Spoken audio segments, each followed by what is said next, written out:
anche se siamo al punto di partenza, ma è ormai scoccato il colpo di pistola che ha dato il via alla corsa. Prima di allora eravamo veramente ai posti di blocco. Non nasconde la soddisfazione il professor Mario Bertolissi, costituzionalista, per l'approvazione in Consiglio dei Ministri del DDL sull'autonomia differenziata. Un percorso che, nonostante il tema sia presente da anni nel dibattito politico, è ora ad un nuovo inizio. Il lavoro fatto negli anni, però, non è sprecato. Prima, fino adesso, c'era una serie spari e dopo si tornava ai posti di blocco perché c'era falsa partenza. Adesso, posso dirlo come testimone, è una vera partenza.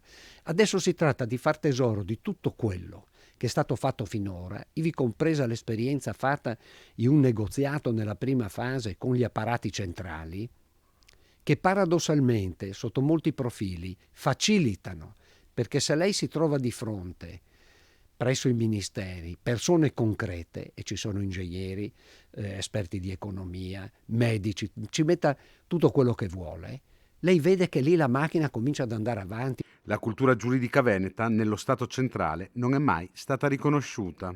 Le vicende della Repubblica di Venezia, con la sua grandezza istituzionale, non è mai stata studiata, mentre l'hanno studiata i costituenti di Filadelfia, e cioè gli americani.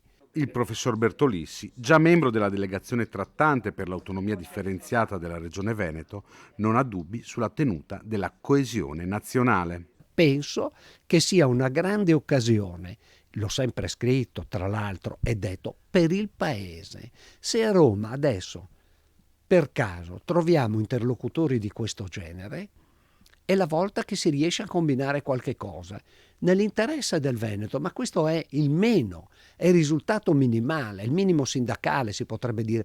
Oserei anche aggiungere che in fondo è irrilevante che ci sia un vantaggio per il Veneto. Che significa? È l'unione che fa la forza.